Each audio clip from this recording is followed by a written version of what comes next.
जसबीर भुल्लर द्वारा लिखित, जो ਸਾਹਿਤ ਅਕੈਡਮੀ ਸਨਮਾਨਿਤ ਸ਼੍ਰੋਮਣੀ ਪੰਜਾਬੀ ਬਾਲ ਸਾਹਿਤ ਲੇਖਕ ਹਨ, ਬੱਚਿਆਂ ਲਈ ਕਿਤਾਬ ਹੈ ਇੱਲ ਦੇ ਆਲ੍ਹਣੇ ਆਂਡਾ। ਪਹਿਲੀ ਪ੍ਰੇਰਨਾਤਮਕ ਕਹਾਣੀ ਹੈ ਪਹਿਲੀ ਕਮਾਈ। ਛਮਾਈ ਇਮਤਿਹਾਨ ਤੋਂ ਪਿੱਛੋਂ ਸਕੂਲ 'ਚ ਕੁਝ ਦਿਨਾਂ ਦੀਆਂ ਛੁੱਟੀਆਂ ਹੋ ਗਈਆਂ। ਮੇਰੇ ਉਹ ਵਿਹਲੇ ਦਿਨ ਸਨ। ਇੱਕ ਦਿਨ ਮੈਂ ਖੱਟੀਆਂ ਮਿੱਠੀਆਂ ਗੋਲੀਆਂ ਲੈਣ ਬਾਜ਼ਾਰ ਚਲਾ ਗਿਆ। ਉਹ ਗੋਲੀਆਂ ਪੰਸਾਰੀ ਦੀ ਹੱਟੀ ਉੱਤੇ ਮਿਲਦੀਆਂ ਸਨ। ਜਦੋਂ ਮੈਂ ਪਹੁੰਚਿਆ, ਹੱਟੀ ਉੱਤੇ ਕੋਈ ਖਲੋਤਾ ਹੋਇਆ ਸੀ। ਹੱਟੀ ਵਾਲਾ ਉਸ ਆਦਮੀ ਕੋਲੋਂ ਸੌਦਾ ਪੱਤਾ ਪਾਉਣ ਲਈ ਲਿਫਾਫੇ ਖਰੀਦ ਰਿਹਾ ਸੀ। ਉਹਨਾਂ ਆਪਸ ਵਿੱਚ ਕੁਝ ਸੌਦੇਬਾਜ਼ੀ ਕੀਤੀ। ਭਾਅ ਤੈਅ ਹੋ ਗਿਆ ਤਾਂ ਦੁਕਾਨਦਾਰ ਨੇ ਉਸ ਆਦਮੀ ਕੋਲੋਂ ਇੱਕ ਥੱਬਾ ਲਿਫਾਫਿਆਂ ਦਾ ਲੈ ਲਿਆ। ਉਹ ਆਦਮੀ ਲਿਫਾਫਿਆਂ ਦੀ ਤੈਅ ਕੀਮਤ ਲੈ ਕੇ ਚਲਾ ਗਿਆ। ਹੱਟੀ ਵਾਲੇ ਨੇ ਮੇਰੇ ਵੱਲ ਧਿਆਨ ਮੋੜਿਆ। ਹੱਟੀ ਵਾਲੇ ਦੇ ਲਿਫਾਫਿਆਂ ਦੇ ਉਸ ਥੱਬੇ ਵਿੱਚੋਂ ਇੱਕ ਲਿਫਾਫਾ ਚੁੱਕਿਆ। ਉਹਨੇ ਮੇਰੇ ਪੈਸਿਆਂ ਦੇ ਮੁੱਲ ਦੀਆਂ ਖੱਟੀਆਂ ਮਿੱਠੀਆਂ ਗੋਲੀਆਂ ਗਿਣ ਕੇ ਉਸ ਲਿਫਾਫੇ 'ਚ ਪਾ ਦਿੱਤੀਆਂ। ਘਰ ਤੱਕ ਪਹੁੰਚਦਿਆਂ ਮੈਂ ਅੱਧੀਆਂ ਕੁ ਗੋਲੀਆਂ ਮੁਕਾ ਲਈਆਂ। ਦੁਪਹਿਰ ਤੱਕ ਲਿਫਾਫਾ ਖਾਲੀ ਹੋ ਗਿਆ। ਮੈਂ ਬੇਧਿਆਨੀ 'ਚ ਲਿਫਾਫੇ ਦੇ ਜੋੜ ਖੋਲ੍ਹਣ ਲੱਗ ਪਿਆ ਤੇ ਫਿਰ ਖਾਲੀ ਲਿਫਾਫਾ ਗੁੱਛਾ ਮੁੱਛਾ ਕਰਕੇ ਪਰਾਂ ਸੁੱਟ ਦਿੱਤਾ। ਅਚਾਨਕ ਮੈਨੂੰ ਖਿਆਲ ਆਇਆ ਕਿ ਮੈਂ ਵੀ ਇਹੋ ਜਿਹਾ ਲਿਫਾਫਾ ਬਣਾ ਸਕਦਾ ਸਾਂ। ਮੇਰੇ ਕੋਲ ਕਈ ਕਾਪੀਆਂ ਪਈਆਂ ਹੋਈਆਂ ਸਨ। ਉਹ ਕਾਪੀਆਂ ਸਕੂਲ ਦੇ ਕੰਮ ਨਾਲ ਭਰ ਗਈਆਂ ਸਨ। ਹੁਣ ਮੈਨੂੰ ਉਹਨਾਂ ਕਾਪੀਆਂ ਦੀ ਲੋੜ ਨਹੀਂ ਸੀ। ਉਹਨਾਂ ਕਾਪੀਆਂ ਦੇ ਕਾਗਜ਼ ਲਿਫਾਫੇ ਬਣਾਉਣ ਦੇ ਕੰਮ ਆ ਸਕਦੇ ਸਨ। ਮੈਂ ਚੌਂਕੇ 'ਚੋਂ ਪੀੜੀ ਲਿਆ ਕੇ ਬਰਾਮਦੇ 'ਚ ਰੱਖ ਲਈ ਤੇ ਉੱਥੇ ਭੁੰਜੇ ਪੁਰਾਣੀਆਂ ਕਾਪੀਆਂ ਦੀ ਢੇਰੀ ਲਾ ਦਿੱਤੀ। ਪੀੜੀ ਉੱਤੇ ਬਹਿ ਕੇ ਮੈਂ ਕਾਪੀਆਂ ਉਧੇੜਨ ਲੱਗ ਪਿਆ। ਮਾਂ ਉੱਧਰੋਂ ਲੰਘੀ ਤਾਂ ਉਹਨੇ ਪੁੱਛਿਆ, ਵੀਰ ਇਹ ਕੀ ਕਰ ਰਿਹਾ? ਪੁਰਾਣੀਆਂ ਕਾਪੀਆਂ ਦੇ ਕਾਗਜ਼ਾਂ ਨਾਲ ਲਿਫਾਫੇ ਬਣਾਉਣ ਲੱਗਾ ਵਾਂ ਮਾਂ, ਮੈਂ ਦੱਸਿਆ। ਮਾਂ ਮੁਸਕਰਾਈ। ਕਾਗਜ਼ਾਂ ਨੂੰ ਜੋੜੇਂਗਾ ਕਾਹਦੇ ਨਾਲ? ਮੈਂ ਤਾਂ ਇਹ ਸੋਚਿਆ ਹੀ ਨਹੀਂ ਸੀ। ਮਾਂ ਨੇ ਕਿਹਾ, ਮੈਂ ਤੈਨੂੰ ਲੇਵੀ ਬਣਾ ਦਿੰਦੀ ਹਾਂ। ਠੀਕ ਹੈ ਮਾਂ। ਮੈਂ ਮੁੜ ਕਾਪੀਆਂ ਉਧੇੜਨ ਦੇ ਕੰਮ 'ਚ ਰੁੱਝ ਗਿਆ। ਮਾਂ ਲੇਵੀ ਬਣਾ ਕੇ ਇੱਕ ਬਾਟੀ 'ਚ ਮੇਰੇ ਅੱਗੇ ਧਰ ਗਈ। ਲੇਵੀ ਨੀਲੇ ਰੰਗ ਦੀ ਸੀ। ਲੇਵੀ ਨੀਲੇ ਰੰਗ ਦੀ ਕਿਉਂ ਹੈ? ਮੈਂ ਪੁੱਛਿਆ। ਮਾਂ ਰੁੱਕ ਕੇ ਬੋਲੀ, ਲੇਵੀ 'ਚ ਮੈਂ ਨੀਲਾ ਥੋਥਾ ਜੂ ਪਾਇਆ। ਨੀਲਾ ਥੋਥਾ ਪਾਉਣ ਨਾਲ ਜੁੜੇ ਹੋਏ ਕਾਗਜ਼ਾਂ ਨੂੰ ਨਾ ਟਿੱਡੀਆਂ ਟੁੱਕਦੀਆਂ ਨੇ ਤੇ ਨਾ ਹੀ ਚੂਹੇ ਕੁਤਰਦੇ ਨੇ। ਮਾਂ ਨੂੰ ਇਹੋ ਜਿਹੀਆਂ ਹੋਰ ਵੀ ਬਹੁਤ ਸਾਰੀਆਂ ਗੱਲਾਂ ਦਾ ਪਤਾ ਸੀ। ਮੈਂ ਡੱਡੀਆਂ ਮੱਛੀਆਂ ਵਾਲਾ ਖਾਲੀ ਲਿਫਾਫਾ ਚੁੱਕ ਕੇ ਅੱਗੇ ਧਰ ਲਿਆ। ਉਸੇ ਲਿਫਾਫੇ ਨੂੰ ਵੇਖ ਕੇ ਮੈਂ ਕਾਗਜ਼ ਨੂੰ ਮੋੜਨ ਤੇ ਜੋੜਨ ਲੱਗ ਪਿਆ। ਸ਼ੁਰੂ 'ਚ ਮੈਂ ਗਲਤੀਆਂ ਵੀ ਕੀਤੀਆਂ, ਪਰ ਬਾਅਦ 'ਚ ਮੈਂ ਇੰਨ ਬਿੰਨ ਠੀਕ ਲਿਫਾਫਾ ਬਣਾ ਲਿਆ। 2 ਦਿਨਾਂ 'ਚ ਮੈਂ 100 ਤੋਂ ਵੱਧ ਲਿਫਾਫੇ ਬਣਾ ਲਏ। ਉਹਨਾਂ ਵਿੱਚੋਂ ਮੈਂ 100 ਚੰਗੇ ਲਿਫਾਫੇ ਚੁਣ ਕੇ ਥੱਬਾ ਬਣਾ ਲਿਆ। ਮੈਂ ਦੱਥੀ ਉਸੇ ਹੱਟੀ ਉੱਤੇ ਲੈ ਗਿਆ ਜਿੱਥੋਂ ਮੈਂ ਖੱਟੀਆਂ ਮਿੱਠੀਆਂ ਗੋਲੀਆਂ ਖਰੀਦੀਆਂ ਸਨ। ਹੱਟੀ ਵਾਲੇ ਨੇ ਕੋਰਾ ਜਵਾਬ ਦੇ ਦਿੱਤਾ, ਮੇਰੇ ਕੋਲ ਤਾਂ ਪਹਿਲਾਂ ਹੀ ਬਹੁਤ ਲਿਫਾਫੇ ਪਏ ਹੋਏ ਨੇ, ਮੈਨੂੰ ਹੋਰ ਲਿਫਾਫੇ ਨਹੀਂ ਚਾਹੀਦੇ। ਮੇਰਾ ਉਤਸ਼ਾਹ ਮੱਠਾ ਪੈ ਗਿਆ। ਫਿਰ ਸੋਚਿਆ, ਲਿਫਾਫਿਆਂ ਦੀ ਲੋੜ ਤਾਂ ਹਰ ਦੁਕਾਨਦਾਰ ਨੂੰ ਹੁੰਦੀ ਹੋਊ, ਕਿਉਂ ਨਾ ਕਿਸੇ ਹੋਰ ਨੂੰ ਪੁੱਛ ਵੇਖਾਂ। ਕੁਝ ਦੁਕਾਨਾਂ ਦਾ ਗੇੜਾ ਲਾਉਣ ਪਿੱਛੋਂ ਇੱਕ ਦੁਕਾਨਦਾਰ ਲਿਫਾਫੇ ਖਰੀਦਣਾ ਮੰਨ ਗਿਆ। ਮੈਂ ਲਿਫਾਫਿਆਂ ਦਾ ਥੱਬਾ ਉਹਦੇ ਵੱਲ ਕਰ ਦਿੱਤਾ। ਕਿੰਨੇ ਨੇ ਲਿਫਾਫੇ? ਉਸ ਪੁੱਛਿਆ। 100। ਉਹਨੇ ਕੁਝ ਲਿਫਾਫੇ ਪਰਖੇ ਤੇ ਬੋਲਿਆ, ਇੰਨੇ ਵਧੀਆ ਨਹੀਂ ਬਣੇ ਹੋਏ, ਕਾਪੀ ਦੀਆਂ ਸੂਈਆਂ ਵਾਲੀਆਂ ਥਾਵਾਂ ਤੋਂ ਪਾਟੇ ਹੋਏ ਨੇ। ਮੈਂ ਇਹਨਾਂ ਲਿਫਾਫਿਆਂ 'ਚ ਪੀਸੀਆਂ ਹੋਈਆਂ ਵਸਤਾਂ ਨਹੀਂ ਪਾ ਸਕਦਾ। ਮੈਂ ਨਿੰਮੋ ਝਿਉਣਾ ਹੋਇਆ ਲਿਫਾਫੇ ਚੁੱਕ ਕੇ ਪਰਤਣ ਲੱਗਾ ਤਾਂ ਮੁੜ ਬੋਲਿਆ, ਮੈਂ ਇਹਨਾਂ ਲਿਫਾਫਿਆਂ ਦਾ ਵੱਧ ਤੋਂ ਵੱਧ 1 ਰੁਪਈਆ ਦੇ ਸਕਦਾ। 1 ਰੁਪਈਆ? ਮੈਨੂੰ ਯਕੀਨ ਨਹੀਂ ਸੀ ਆ ਰਿਹਾ। 1 ਰੁਪਈਆ ਤਾਂ ਵੱਡੀ ਰਾਸ਼ੀ ਸੀ। ਮੈਂ ਲਿਫਾਫੇ ਮੁੜ ਉਹਦੇ ਸਾਹਮਣੇ ਧਰ ਦਿੱਤੇ।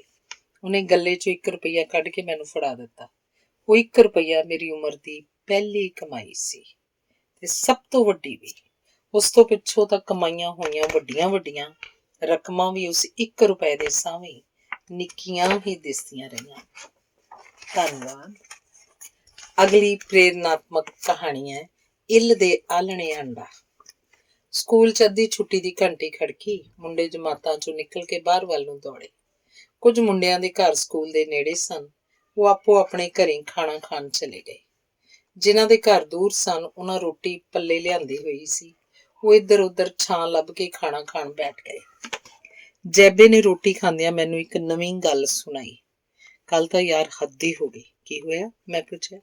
ਉਸ ਦੱਸਿਆ, ਕੱਲ ਚਾਚੀ ਸੰਤੀ ਸੂਏ ਉੱਤੇ ਮੈਲੇ ਕੱਪੜੇ ਧੋਣ ਗਈ। ਕੱਪੜੇ ਧੋਣ ਪਿੱਛੋਂ ਉਹਨੇ ਸੋਚਿਆ ਆਪ ਵੀ ਨਹਾ ਲਵਾਂ। ਨਹਾਉਣ ਵੇਲੇ ਉਹਦੇ ਮਨ 'ਚ ਆਇਆ ਕਿਤੇ ਕਾਂਟੇ ਖੁੱਲ੍ਹ ਕੇ ਸੂਏ 'ਚ ਨਾ ਡਿੱਗ ਪੈਣ। ਉਹਦੇ ਕਾਂਟੇ ਕਈ ਵਾਰ ਆਪਣੇ ਆਪ ਖੁੱਲ੍ਹ ਜਾਂਦੇ ਸਨ। ਸੁਨਿਆਰੇ ਕੋਲ ਜਾ ਕੇ ਕਾਂਟਿਆਂ ਦੀਆਂ ਕੁੰਡੀਆਂ ਠੀਕ ਕਰਾਉਣ ਦੀ ਲੋੜ ਸੀ। ਸੰਤੀ ਚਾਚੀ ਨੇ ਕਾਂਟੇ ਲਾ ਕੇ ਇੱਕ ਕੱਪੜੇ ਉੱਤੇ ਰੱਖ ਦਿੱਤੇ ਤੇ ਸੂਏ 'ਚ ਵੜ ਗਈ। ਐਨ ਉਸ ਵੇਲੇ ਇੱਕ ਇੱਲ ਅਸਮਾਨ ਵਾਲੇ ਪਾਸਿਓਂ ਆਈ। ਉਹਨੇ ਝਪੱਟਾ ਮਾਰ ਕੇ ਕਾਂਟੇ ਪੌਂਚਿਆਂ ਵਿੱਚ ਦਬੋਚ ਲਏ ਤੇ ਉੱਡ ਗਈ। ਸੰਤੀ ਚਾਚੀ ਨੇ ਰੌਲਾ ਪਾਇਆ। ਕੁਝ ਲੋਕ ਇਕੱਠੇ ਹੋ ਗਏ, ਪਰ ਉਹ ਇੱਲ ਦਾ ਪਿੱਛਾ ਕਿਸ ਤਰ੍ਹਾਂ ਕਰਨ? ਇੱਲ ਕਿਹੜੀ ਸੜਕੇ ਸੜਕੇ ਜਾ ਰਹੀ ਸੀ? ਉਹ ਤਾਂ ਰੁੱਖਾਂ ਦੇ ਉੱਤੋਂ ਦੀ ਉੱਡ ਗਈ ਤੇ ਮੁੜ ਲੱਭੀ ਹੀ ਨਹੀਂ। ਲੋਕਾਂ ਨੇ ਇੱਲ ਨੂੰ ਲੱਭਣ ਦੀ ਕੋਸ਼ਿਸ਼ ਤਾਂ ਕੀਤੀ ਹੋਊ। ਹਾਂ, ਉਹ ਇੱਲ ਦੇ ਪਿੱਛੇ ਜ਼ਖੀਰੇ ਬੰਨੀ ਵੀ ਗਏ। ਉੱਥੇ ਹੋਰ ਵੀ ਇੱਲਾਂ ਸਨ। ਉਹ ਸਾਰੀਆਂ ਇੱਕੋ ਜਿਹੀਆਂ ਹੀ ਸਨ। ਉਹ ਕਾਂਟਿਆਂ ਵਾਲੀ ਇੱਲ ਨੂੰ ਕਿਸ ਤਰ੍ਹਾਂ ਪਛਾਣਦੇ? ਉਹ ਹਾਰ ਹੰਭ ਕੇ ਵਾਪਸ ਮੁੜ ਆਏ। ਮੈਂ ਇਹੋ ਜਿਹੀਆਂ ਗੱਲਾਂ ਪਹਿਲਾਂ ਵੀ ਸੁਣੀਆਂ ਹੋਈਆਂ ਸੀ। ਕਈਆਂ ਦਾ ਤਾਂ ਇਹ ਯਕੀਨ ਬਣਿਆ ਹੋਇਆ ਸੀ ਕਿ ਇੱਲ ਦੇ ਆਲਣੇ 'ਚ ਟੂਮਾਂ ਹੁੰਦੀਆਂ ਹਨ। ਇੱਲਾਂ ਗਹਿਣਿਆਂ ਦਾ ਕੀ ਕਰਦੀਆਂ ਹੋਣਗੀਆਂ? ਇਹ ਗੱਲ ਮੈਨੂੰ ਹੈਰਾਨ ਕਰ ਰਹੀ ਸੀ। ਜੈਬੇ ਨੂੰ ਵੀ ਇਸ ਸਵਾਲ ਦਾ ਜਵਾਬ ਨਹੀਂ ਸੀ ਆਉਂਦਾ। ਉਸ ਆਖਿਆ, ਮੈਨੂੰ ਇੰਨਾ ਕੁ ਜ਼ਰੂਰ ਪਤਾ ਹੈ, ਸੋਨੇ ਦੇ ਗਹਿਣਿਆਂ ਕਰਕੇ ਇੱਲਾਂ ਕੋਈ ਉੱਚਾ ਰੁੱਖ ਲੱਭ ਕੇ ਆਪਣਾ ਆਲਣਾ ਬਣਾਉਂਦੀਆਂ ਨੇ। ਉਹ ਆਲਣਾ ਹੁੰਦਾ ਵੀ ਟੀਸੀ ਉੱਤੇ ਹੈ ਤਾਂ ਕਿ ਕੋਈ ਉੱਥੋਂ ਤੱਕ ਰੁੱਖ ਉੱਤੇ ਚੜ੍ਹ ਵੀ ਨਾ ਸਕੇ। ਮੈਂ ਤਾਂ ਉੱਚੇ ਤੋਂ ਉੱਚੇ ਰੁੱਖ ਉੱਤੇ ਵੀ ਝੱਟ ਚੜ੍ਹ ਜਾਂਦਾ ਵਾਂ, ਮੈਂ ਡੀਂਗ ਹੱਕ ਕੇ। ਭਾਵੇਂ ਰੁੱਖ ਕਿੰਨਾ ਵੀ ਉੱਚਾ ਹੋਵੇ? ਜੈਬੇ ਨੇ ਹੈਰਾਨ ਹੋ ਕੇ ਪੁੱਛਿਆ। ਹਾਂ, ਭਾਵੇਂ ਕਿੰਨਾ ਵੀ ਉੱਚਾ ਹੋਵੇ। ਮੈਨੂੰ ਇੱਕ ਆਲਣੇ ਦਾ ਪਤਾ ਹੈ। ਕੀ ਪਤਾ ਸੰਤੀ ਚਾਚੀ ਦੇ ਕਾਂਟੇ ਉਸੇ ਆਲਣੇ 'ਚ ਹੀ ਹੋਣ? ਜੈਬੇ ਨੇ ਦੱਸਿਆ। ਹਾਂ, ਕੀ ਪਤਾ। ਅੱਜ ਆਪਾਂ ਛੁੱਟੀ ਵਿੱਚੋਂ ਚੱਲੀਏ ਉੱਥੇ? ਹਾਂ, ਮੈਂ ਤਿਆਰ ਹਾਂ। ਪੱਕਾ ਰਿਹਾ? ਹਾਂ, ਪੱਕਾ। ਸਾਰੀ ਛੁੱਟੀ ਹੋਈ ਤਾਂ ਮੈਂ ਘਰ ਜਾ ਕੇ ਬਸਤਾ ਰੱਖਿਆ, ਰੋਟੀ ਖਾਧੀ, ਫਿਰ ਜੈਬੇ ਦੇ ਘਰ ਚਲਾ ਗਿਆ। ਉੱਥੇ ਅਸੀਂ ਦੋਵੇਂ ਪੁਰਾਣੀਆਂ ਕਬਰਾਂ ਵੱਲ ਤੁਰ ਪਏ। ਕਬਰਾਂ ਜੈਬੇ ਦੀਆਂ ਪੈਲੀਆਂ ਦੇ ਨੇੜੇ ਹੀ ਸੀ। ਉੱਥੇ ਇੱਕ ਟਾਹਲੀ ਦਾ ਰੁੱਖ ਸੀ। ਰੁੱਖ ਦੇ ਸਿਖਰ ਉੱਤੇ ਸੱਚਮੁੱਚ ਇੱਕ ਆਲਣਾ ਸੀ। ਉਸ ਵੇਲੇ ਉਹ ਆਲਣਾ ਖਾਲੀ ਸੀ। ਇੱਲ ਸ਼ਾਇਦ ਭੋਜਨ ਲੱਭਣ ਗਈ ਹੋਈ ਸੀ। ਉਸ ਟਾਹਲੀ ਦਾ ਤਣਾ ਮੋਟਾ ਸੀ। ਉਸ ਵਿੱਚ ਖੋੜਾਂ ਵੀ ਨਹੀਂ ਸਨ। ਮੈਂ ਜੁੱਤੀ ਮੁੱਢ ਕੋਲ ਉਤਾਰ ਦਿੱਤੀ ਤੇ ਟਾਹਲੀ ਉੱਤੇ ਚੜ੍ਹਨ ਦਾ ਯਤਨ ਕੀਤਾ। ਮੇਰੀ ਪਕੜ ਤਣੇ ਉੱਤੇ ਪੱਕੀ ਨਹੀਂ ਸੀ। ਮੈਂ ਹਾਲੇ ਥੋੜ੍ਹਾ ਜਿਹਾ ਹੀ ਉੱਪਰ ਗਿਆ ਸਾਂ ਕਿ ਤਿਲਕ ਕੇ ਹੇਠਾਂ ਆ ਗਿਆ। ਮੈਂ ਛਿੱਥੇ ਪੈ ਕੇ ਮੁੜ ਟਾਹਲੀ ਉੱਤੇ ਚੜ੍ਹਨ ਦਾ ਯਤਨ ਕੀਤਾ ਤੇ ਡਿੱਗ ਪਿਆ। ਜੈਬੇ ਨੇ ਜਾਣ ਲਿਆ ਕਿ ਮੈਥੋਂ ਸਹਾਇਤਾ ਤੋਂ ਬਿਨਾਂ ਰੁੱਖ ਉੱਤੇ ਚੜ੍ਹਿਆ ਨਹੀਂ ਸੀ ਜਾਣਾ। ਉਹਨੇ ਅਗਾਂਹ ਹੋ ਕੇ ਮੈਨੂੰ ਮੋਢੇ ਦਾ ਆਸਰਾ ਦਿੱਤਾ। ਇਸ ਵਾਰ ਹੰਬਲਾ ਮਾਰਿਆ ਤਾਂ ਮੇਰਾ ਟਾਹਲੀ ਦੀ ਹੇਠਲੀ ਟਾਹਣੀ ਨੂੰ ਹੱਥ ਪੈ ਗਿਆ। ਇਸ ਤੋਂ ਬਾਅਦ ਉੱਪਰ ਚੜ੍ਹਨਾ ਕੁਝ ਆਸਾਨ ਹੋ ਗਿਆ ਸੀ। ਮੈਂ ਇੱਧਰ ਉੱਧਰ ਟਾਹਣੀਆਂ ਨੂੰ ਹੱਥ ਪਾ ਕੇ ਇੱਲ ਦੇ ਆਲਣੇ ਤੱਕ ਪਹੁੰਚ ਗਿਆ। ਉਹ ਆਲਣਾ ਬਿਜੜੇ ਦੇ ਆਲਣੇ ਵਰਗਾ ਕਾਰੀਗਰੀ ਦਾ ਉੱਤਮ ਨਮੂਨਾ ਨਹੀਂ ਸੀ। ਉਹ ਆਲਣਾ ਚਿੜੀ ਦੇ ਆਲਣੇ ਵਰਗਾ ਆਰਾਮਦੇਹ ਵੀ ਨਹੀਂ ਸੀ। ਇੱਲ ਦਾ ਆਲਣਾ ਮੋਟੇ-ਮੋਟੇ ਕੱਖਾਂ ਤੀਲਿਆਂ ਦਾ ਬਣਿਆ ਹੋਇਆ ਸੀ।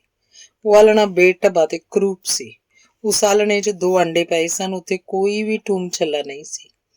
ਮੈਂ ਆਲਣੇ ਨੂੰ ਹੱਥ ਨਾਲ ਫੋਲਣ ਬਾਰੇ ਸੋਚਿਆ। ਕੀ ਪਤਾ ਗਹਿਣੇ ਤੀਲੀਆਂ ਵਿੱਚ ਹੀ ਕਿਧਰੇ ਲੁਕੇ ਪਏ ਹੋਣ ਜਾਂ ਸ਼ਾਇਦ ਆਂਡਿਆਂ ਹੇਠ ਹੋਣ। ਮੇਰੇ ਇਸ ਤਰ੍ਹਾਂ ਕਰਨ ਤੋਂ ਪਹਿਲਾਂ ਹੀ ਹੇਠੋਂ ਜੈਬੇ ਨੇ ਹਾਕ ਮਾਰੀ, ਓਏ ਵੀਰ, ਇੱਲ ਆਲਣੇ ਵੱਲ ਆ ਰਹੀ ਆ, ਉਹਦੇ ਤੋਂ ਬਚੀ। ਮੈਂ ਸਿਰ ਚੁੱਕ ਕੇ ਵੇਖਿਆ। ਇੱਲ ਨੇ ਅਸਮਾਨ ਦਾ ਗੇੜਾ ਲਾ ਕੇ ਆਲਣੇ ਵੱਲ ਰੁੱਖ ਮੋੜ ਲਿਆ ਸੀ। ਮੇਰਾ ਤਰਾਹ ਨਿਕਲ ਗਿਆ। ਮੈਨੂੰ ਜਾਪਿਆ ਇੱਲ ਹੁਣੇ ਮੈਨੂੰ ਪੰਜਿਆਂ 'ਚ ਦਬੋਚ ਕੇ ਉੱਡ ਜਾਊ ਤੇ ਫਿਰ ਮੈਨੂੰ ਪਤਾ ਨਹੀਂ ਕੀ ਦੰਡ ਦਊ। ਮੈਂ ਹੇਠਾਂ ਵੇਖਿਆ, ਜ਼ਮੀਨ ਬਹੁਤ ਦੂਰ ਸੀ। ਜੇ ਮੈਂ ਉੱਥੋਂ ਛਾਲ ਮਾਰ ਦੇਵਾਂ ਤਾਂ ਇੱਲ ਤੋਂ ਭਾਵੇਂ ਬਚ ਜਾਵਾਂ, ਪਰ ਮੇਰੀਆਂ ਹੱਡੀਆਂ ਪਸਲੀਆਂ ਟੁੱਟ ਜਾਣੀਆਂ ਸਨ। ਮੈਂ ਕਾਹਲੀ-ਕਾਹਲੀ ਟਾਹਲੀ ਤੋਂ ਉਤਰਨਾ ਸ਼ੁਰੂ ਕੀਤਾ। ਇਸ ਤਰ੍ਹਾਂ ਕਰਦਿਆਂ ਟਾਹਲੀ ਦੇ ਖੁਰਦਰੇ ਟਹਿਣਿਆਂ ਨਾਲ ਮੇਰੇ ਗੋਡੇ ਵੀ ਛਿੱਲੇ ਗਏ ਤੇ ਹੱਥਾਂ ਬਾਹਾਂ ਉੱਤੇ ਵੀ ਝਰੀਟਾਂ ਪੈ ਗਈਆਂ। ਹੇਠਲੇ ਟਾਹਣ ਤੱਕ ਪਹੁੰਚ ਕੇ ਮੈਂ ਉੱਤੋਂ ਛਾਲ ਮਾਰ ਦਿੱਤੀ ਤੇ ਉੱਥੋਂ ਸੰਤੋੜ ਨੱਸਿਆ। ਜੈਬਾ ਪਹਿਲਾਂ ਹੀ ਉੱਥੋਂ ਨੱਸ ਤੁਰਿਆ ਸੀ। ਅਸੀਂ ਹਫੇ ਹੋਏ ਆਪੋ ਆਪਣੇ ਘਰ ਚਲੇ ਗਏ। ਮਾਂ ਨੇ ਮੈਨੂੰ ਲਿਬੜੇ ਤੇ ਬੜੇ ਨੂੰ ਵੇਖਿਆ ਤਾਂ ਹੈਰਾਨ ਹੋਈ ਬੋਲੀ, ਤੂੰ ਆਪਣਾ ਇਹ ਕੀ ਹਾਲ ਬਣਾਇਆ ਹੋਇਆ? ਤੇ ਜੁੱਤੀ, ਤੇਰੀ ਜੁੱਤੀ ਕਿੱਥੇ ਹੈ? ਤੂੰ ਨੰਗੇ ਪੈਰੀ ਕਿਉਂ ਹੈ? ਜੁੱਤੀ ਤਾਂ ਮੈਂ ਇਹ ਬੱਕਰੀਆਂ ਨੂੰ ਮੈਂ ਕੀ ਕਰੀ ਜਾਂਦਾ? ਘਰੋਂ ਜੁੱਤੀ ਪਾ ਕੇ ਨਹੀਂ ਸੀ ਗਿਆ। ਜੁੱਤੀ ਤਾਂ ਮੈਂ ਪਾਈ ਸੀ ਮਾਂ। ਫੇਰ ਜੁੱਤੀ ਤਾਂ ਪੁਰਾਣੀਆਂ ਕਬਰਾਂ ਵਾਲੀ ਟਾਹਲੀ ਹੇਠ ਰਹਿ ਗਈ। ਟਾਹਲੀ ਹੇਠ? ਮਾਂ ਨੇ ਕੁਝ ਭਮੱਤਰ ਕੇ ਪੁੱਛਿਆ। ਤੂੰ ਉੱਥੇ ਕੀ ਲੈਣ ਗਿਆ ਸੀ? ਟੂਮਾਂ। ਮੈਂ ਤੇ ਜੈਬਾ ਇੱਲ ਦੇ ਆਲਣੇ 'ਚੋਂ ਟੂਮਾਂ ਲੱਭਣ ਗਏ ਸੀ। ਮੈਂ ਡਰਿਆ ਜਿਹਾ ਬੋਲਿਆ। ਤੇ ਫਿਰ ਕੀ ਲੱਭਾ ਉੱਥੋਂ?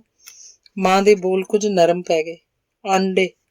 ਬਸ ਆਂਡੇ ਹੀ ਸਨ ਆਲਣੇ 'ਚ, ਉੱਥੇ ਹੋਰ ਕੁਝ ਨਹੀਂ ਸੀ। ਮੈਂ ਦੱਸਿਆ। ਮਾਂ ਹੱਸਣ ਲੱਗ ਪਈ। ਝੱਲਾ ਨਾ ਹੋਵੇ ਤਾਂ। ਪੰਛੀ ਤਾਂ ਫਕੀਰਾਂ ਵਰਗੇ ਹੁੰਦੇ ਨੇ। ਉਹ ਬੰਦਿਆਂ ਵਾਂਗੂ ਕਿੰਨਾ ਕੁਝ ਜਮ੍ਹਾਂ ਕਰ ਨਹੀਂ ਰੱਖੇ ਜਾਂਦੇ। ਉਹਨਾਂ ਦੇ ਆਲਣਿਆਂ 'ਚ ਆਂਡੇ ਹੁੰਦੇ ਨੇ ਜਾਂ ਬੂਟ, ਤੇ ਜਾਂ ਫਿਰ ਕੁਝ ਵੀ ਨਹੀਂ ਹੁੰਦਾ। ਹੁਣ ਨੱਸ ਕੇ ਜਾ ਤੇ ਉੱਥੋਂ ਜੁੱਤੀ ਚੁੱਕ ਲਿਆ। ਮੈਂ ਸਾਹ ਹੋਈ ਹੋਇਆ ਮੁੜ ਉਸ ਟਾਹਲੀ ਕੋਲ ਗਿਆ, ਪਰ ਜੁੱਤੀ ਉੱਥੇ ਨਹੀਂ ਸੀ। ਜੁੱਤੀ ਕਿਸੇ ਨੇ ਚੁੱਕ ਲਈ ਸੀ। ਧੰਨਵਾਦ। ਅਖੀਰਲੀ ਪ੍ਰੇਰਨਾਤਮਕ ਕਹਾਣੀ ਹੈ 21 ਰੁਪਏ ਦੀ ਪ੍ਰੇਰਨਾ। ਸਾਡੇ ਘਰ 'ਚ ਕਿਤਾਬਾਂ ਦਾ ਮਾਹੌਲ ਸੀ। ਮੇਰੇ ਮਾਮਾ ਜੀ ਲੇਖਕ ਸਨ। ਉਹਨਾਂ ਦੀਆਂ ਰਚਨਾਵਾਂ ਕਦੀ ਕਦਾਈ ਪ੍ਰੀਤ ਲੜੀ ਰਸਾਲੇ 'ਚ ਛਪਦੀਆਂ ਸਨ। ਉਹਨਾਂ ਦੀਆਂ ਬਹੁਤ ਸਾਰੀਆਂ ਕਿਤਾਬਾਂ ਸਾਡੇ ਘਰ ਪਈਆਂ ਹੋਈਆਂ ਸਨ। 10ਵੀਂ ਜਮਾਤ ਦੇ ਇਮਤਿਹਾਨ ਤੋਂ ਪਿੱਛੋਂ ਮੇਰੇ ਕੋਲ ਵੇਲ ਸੀ। ਮੈਂ ਉਹ ਕਿਤਾਬਾਂ ਇੱਕ ਇੱਕ ਕਰਕੇ ਪੜ੍ਹਨ ਲੱਗ ਪਿਆ। ਉਸ ਤੋਂ ਪਹਿਲਾਂ ਮੈਂ ਸਕੂਲ ਦੀ ਲਾਇਬ੍ਰੇਰੀ ਵਿੱਚੋਂ ਵੀ ਕਈ ਕਿਤਾਬਾਂ ਕਢਵਾ ਕੇ ਪੜ੍ਹੀਆਂ ਸਨ। ਕੁਝ ਲੇਖਕਾਂ ਦੇ ਨਾਂ ਵੀ ਮੈਂ ਜਾਣਨ ਲੱਗ ਪਿਆ ਸਾਂ। ਕਿਤਾਬਾਂ ਨੇ ਮੈਨੂੰ ਪ੍ਰੇਰਨਾ ਦਿੱਤੀ ਸੀ। ਮੇਰਾ ਧਿਆਨ ਲਿਖਣ ਵੱਲ ਮੋੜਿਆ ਸੀ। ਪਹਿਲੋਂ ਮੈਂ ਕੁਝ ਕਵਿਤਾਵਾਂ ਲਿਖੀਆਂ ਸਨ। ਇਸ ਵਾਰ ਮੈਂ ਕਹਾਣੀ ਲਿਖਣ ਬਾਰੇ ਸੋਚਿਆ। ਮੈਂ ਕਾਗਜ਼ ਕਲਮ ਲੈ ਕੇ ਬੈਠ ਗਿਆ, ਪਰ ਮੈਨੂੰ ਕੋਈ ਵੀ ਇਹੋ ਜਿਹੀ ਘਟਨਾ ਯਾਦ ਨਹੀਂ ਸੀ ਆ ਰਹੀ ਜਿਸ ਦੀ ਕਹਾਣੀ ਬਣ ਸਕੇ। ਬਹੁਤ ਚਿਰ ਸੋਚਣ ਤੋਂ ਪਿੱਛੋਂ ਮੈਂ ਸਰਹੱਦਾਂ ਦੀ ਰਾਖੀ ਕਰ ਰਹੇ ਸੈਨਿਕਾਂ ਦੀ ਕੁਰਬਾਨੀ ਤੇ ਦੇਸ਼ ਭਗਤੀ ਦੀ ਕਲਪਿਤ ਕਹਾਣੀ ਘੜ ਲਈ। ਉਹ ਕਹਾਣੀ ਮੈਥੋਂ ਲੰਮੀ ਹੋ ਗਈ ਸੀ। ਮੈਂ ਉਸ ਕਹਾਣੀ ਵਿੱਚੋਂ ਵਾਧੂ ਜਾਪਦੀਆਂ ਗੱਲਾਂ ਕੱਟ ਦਿੱਤੀਆਂ। ਇਸ ਤਰ੍ਹਾਂ ਕਰਨ ਨਾਲ ਕਹਾਣੀ ਸੰਖੇਪ ਵੀ ਹੋ ਗਈ ਤੇ ਉਹਦੀ ਤੋਰ ਵੀ ਤਿੱਖੀ ਹੋ ਗਈ। ਉਸ ਕਹਾਣੀ ਦੇ ਚੰਗੇ ਜਾਂ ਮਾੜੇ ਹੋਣ ਬਾਰੇ ਮੈਂ ਕੁਝ ਨਹੀਂ ਸੀ ਜਾਣਦਾ। ਮੈਨੂੰ ਇਹ ਵੀ ਯਕੀਨ ਨਹੀਂ ਸੀ ਕਿ ਉਹ ਕਿਧਰੇ ਛਪ ਵੀ ਜਾਏਗੀ। ਉਹ ਕਹਾਣੀ ਮੈਂ ਭਾਸ਼ਾ ਵਿਭਾਗ ਦੇ ਰਸਾਲੇ ਜਨ ਸਾਹਿਤ 'ਚ ਛਪਣ ਲਈ ਭੇਜ ਦਿੱਤੀ। ਉਦੋਂ ਮੇਰੇ ਸ਼ਹਿਰ ਦੇ ਸਕੂਲ 10ਵੀਂ ਜਮਾਤ ਤੱਕ ਹੀ ਸਨ। ਅਗਲੀ ਪੜ੍ਹਾਈ ਲਈ ਮੈਨੂੰ ਕਿਧਰੇ ਹੋਰ ਜਾ ਕੇ ਦਾਖਲਾ ਲੈਣਾ ਪੈਣਾ ਸੀ। ਮੈਂ ਰਾਜਪੁਰੇ ਜਾ ਕੇ ਦਾਖਲਾ ਲੈ ਲਿਆ। ਰਹਿਣ ਲਈ ਮੈਨੂੰ ਹੋਸਟਲ 'ਚ ਥਾਂ ਲੱਭ ਪਈ। ਮੇਰੀ ਅਗਲੀ ਜਮਾਤ ਦੀ ਪੜ੍ਹਾਈ ਸ਼ੁਰੂ ਹੋ ਗਈ। ਪੜ੍ਹਾਈ ਦੇ ਰੁਝੇਵੇਂ 'ਚ ਮੈਂ ਉਸ ਕਹਾਣੀ ਬਾਰੇ ਭੁੱਲ ਗਿਆ। ਇੱਕ ਦਿਨ ਪੰਜਾਬੀ ਦਾ ਪੀਰੀਅਡ ਲੱਗਾ ਹੋਇਆ ਸੀ ਕਿ ਡਾਕੀਆ 21 ਰੁਪਏ ਦਾ ਮਨੀ ਆਰਡਰ ਲੈ ਕੇ ਆ ਗਿਆ। ਮੇਰੀ ਕਹਾਣੀ ਜਨ ਸਾਹਿਤ ਵਿੱਚ ਛਪ ਗਈ ਸੀ। ਭਾਸ਼ਾ ਵਿਭਾਗ ਦੇ ਰਸਾਲੇ ਵਿੱਚ ਰਚਨਾ ਛਪ ਜਾਏ ਤਾਂ ਲੇਖਕ ਨੂੰ ਮਿਹਨਤਾਨੇ ਵਜੋਂ ਕੁਝ ਰੁਪਏ ਮਿਲਦੇ ਸਨ। ਉਹਨਾਂ ਰਸਾਲੇ ਦਾ 1 ਸਾਲ ਦਾ ਚੰਦਾ ਕੱਟ ਕੇ ਬਾਕੀ ਦੇ 21 ਰੁਪਏ ਮੈਨੂੰ ਭੇਜੇ ਸਨ। ਮੇਰੇ ਅਧਿਆਪਕ ਗੁਰਪਾਲ ਸਿੰਘ ਲਈ ਇਹ ਖੁਸ਼ੀ ਤੇ ਅਚੰਭੇ ਭਰੀ ਗੱਲ ਸੀ। ਉਹਨਾਂ ਨੇ ਮੈਨੂੰ ਆਪਣੇ ਕੋਲ ਬੁਲਾ ਕੇ ਮੇਰਾ ਮੋਢਾ ਥਾਪੜਿਆ ਤੇ ਸਾਰੇ ਵਿਦਿਆਰਥੀਆਂ ਨੂੰ ਮੇਰੀ ਕਹਾਣੀ ਜਨ ਸਾਹਿਤ ਵਿੱਚ ਛਪਣ ਬਾਰੇ ਦੱਸਿਆ। ਅਧਿਆਪਕ ਦੀ ਸ਼ਾਬਾਸ਼ ਵਿੱਚ ਬੇਲੀਆਂ ਦੀ ਬੱਲੇ ਬੱਲੇ ਵੀ ਸ਼ਾਮਲ ਹੋ ਗਈ। ਮੈਨੂੰ ਚਾਅ ਚੜਿਆ ਹੋਇਆ ਸੀ। ਉਸ ਦਿਨ ਆਖਰੀ ਪੀਰੀਅਡ ਮਸਾਂ ਮੁੱਕਿਆ। ਛੁੱਟੀ ਹੋਈ ਤਾਂ ਜਮਾਤ ਖਾਲੀ ਹੋ ਗਈ। ਅਧਿਆਪਕ ਸਰ ਗੁਰਪਾਲ ਸਿੰਘ ਨੇ ਰਜਿਸਟਰ ਤੇ ਕਿਤਾਬਾਂ ਸਾਂਭ ਕੇ ਮੈਨੂੰ ਕੋਲ ਬੁਲਾ ਲਿਆ। ਉਹਨਾਂ ਨੇ ਪੁੱਛਿਆ, ਕਹਾਣੀ ਛਪੀ ਤੇ ਕਿੰਨੇ ਰੁਪਏ ਮਿਲੇ ਨੇ? ਸਰ 21 ਰੁਪਏ। ਇੰਨੇ ਰੁਪਏ ਦਾ ਤਾਂ ਭਾਵੇਂ ਤੂੰ ਕੁਝ ਵੀ ਖਰੀਦ ਲਵੇਂ। ਜੀ ਸਰ। ਅੱਜ ਤੂੰ ਇਸ ਤਰ੍ਹਾਂ ਕਰੀ, ਬਾਜ਼ਾਰ ਜਾਵੀਂ ਤੇ 21 ਰੁਪਏ ਦੀ ਪ੍ਰੇਰਨਾ ਮੁੱਲ ਲੈ ਕੇ ਆਵੀਂ। ਉਹ ਸਹਿਜ ਸੁਭਾਅ ਆਖਿਆ। 21 ਰੁਪਏ ਦੀ ਪ੍ਰੇਰਨਾ? ਅਧਿਆਪਕ ਦੀ ਗੱਲ ਸੁਣ ਕੇ ਮੈਂ ਕੁਝ ਭਮੱਤਰ ਜਿਹਾ ਗਿਆ। ਹਾਂ, 21 ਰੁਪਏ ਦੀ ਪ੍ਰੇਰਨਾ, ਅਧਿਆਪਕ ਗੁਰਪਾਲ ਸਿੰਘ ਨੇ ਦੁਹਰਾਇਆ ਤੇ ਉੱਥੋਂ ਚਲੇ ਗਏ। ਤੇਜਾ ਤੇ ਅਜੀਤ ਮੇਰੇ ਗੂੜੇ ਯਾਰ ਸਨ। ਉਹ ਮੌਜ ਮੇਲੇ ਦੇ ਰੌਂਦ ਸਨ। ਦੁਪਹਿਰ ਕੁਝ ਠੰਡੀ ਪਈ ਤਾਂ ਮੇਰੇ ਕੋਲ ਆ ਗਏ। ਮੇਰੇ ਚਿਹਰੇ ਉੱਤੇ ਚਿੰਤਾ ਵੇਖ ਕੇ ਤੇਜੇ ਨੇ ਪੁੱਛਿਆ, ਗੱਲ ਕੀ ਹੈ? ਮੈਂ ਸਾਰੀ ਗੱਲ ਸੁਣਾਈ ਤੇ ਕਿਹਾ, ਹੁਣ ਤੁਸੀਂ ਦੱਸੋ 21 ਰੁਪਏ ਦੀ ਪ੍ਰੇਰਨਾ ਕਿੱਥੋਂ ਮਿਲੂ? ਉਹ ਦੋਵੇਂ ਵੀ ਸੋਚੀ ਪੈ ਗਏ। ਅਜੀਤ ਨੂੰ ਪੁਰਾਣੇ ਗੁਰੂਕੁਲ ਤੇ ਆਸ਼ਰਮਾਂ ਬਾਰੇ ਪੜ੍ਹੀਆਂ ਹੋਈਆਂ ਕਹਾਣੀਆਂ ਚੇਤੇ ਆ ਗਈਆਂ। ਉਹ ਬੋਲਿਆ, ਇਹੋ ਜਿਹੀਆਂ ਗੱਲਾਂ ਤਾਂ ਰਿਸ਼ੀ ਮੁਨੀ ਆਪਣੇ ਚੇਲਿਆਂ ਨਾਲ ਕਰਦੇ ਹੁੰਦੇ ਸੀ। ਉਹਨਾਂ ਦੀ ਗੱਲ ਪਿੱਛੇ ਅਸਲ ਗੱਲ ਕੋਈ ਹੋਰ ਹੁੰਦੀ ਸੀ। ਤੇਜਾ ਬੋਲਿਆ। ਗੁੰਝਲ ਹੌਲੀ ਹੌਲੀ ਖੁੱਲ ਰਹੀ ਸੀ। ਮੇਰੇ ਅਧਿਆਪਕ ਚਾਹੁੰਦੇ ਸੀ ਕਿ ਮੇਰੀ ਲਿਖਣ ਦੀ ਪ੍ਰੇਰਨਾ ਬਣੀ ਰਹੇ। ਮੈਂ ਕੁਝ ਛਿਣ ਸੋਚੀ ਪਿਆ ਰਿਹਾ ਤੇ ਫਿਰ ਉੱਠ ਕੇ ਖਲੋ ਗਿਆ। ਚਲੋ ਯਾਰੋ, ਆਪਾਂ 21 ਰੁਪਏ ਦੀ ਪ੍ਰੇਰਨਾ ਲੈ ਕੇ ਹੀ ਆਈਏ। ਦੋਹਾਂ ਨੇ ਉਲਝਣ ਜਿਹੀ ਚੱਕਾਂ ਝਮਕੀਆਂ। ਤੁਰੋ ਤਾਂ ਸਹੀ, ਮੈਂ ਫੇਰ ਆਖਿਆ। ਅਸੀਂ ਤਿੰਨੇ ਜਣੇ ਬਾਜ਼ਾਰ ਵੱਲ ਤੁਰ ਪਏ।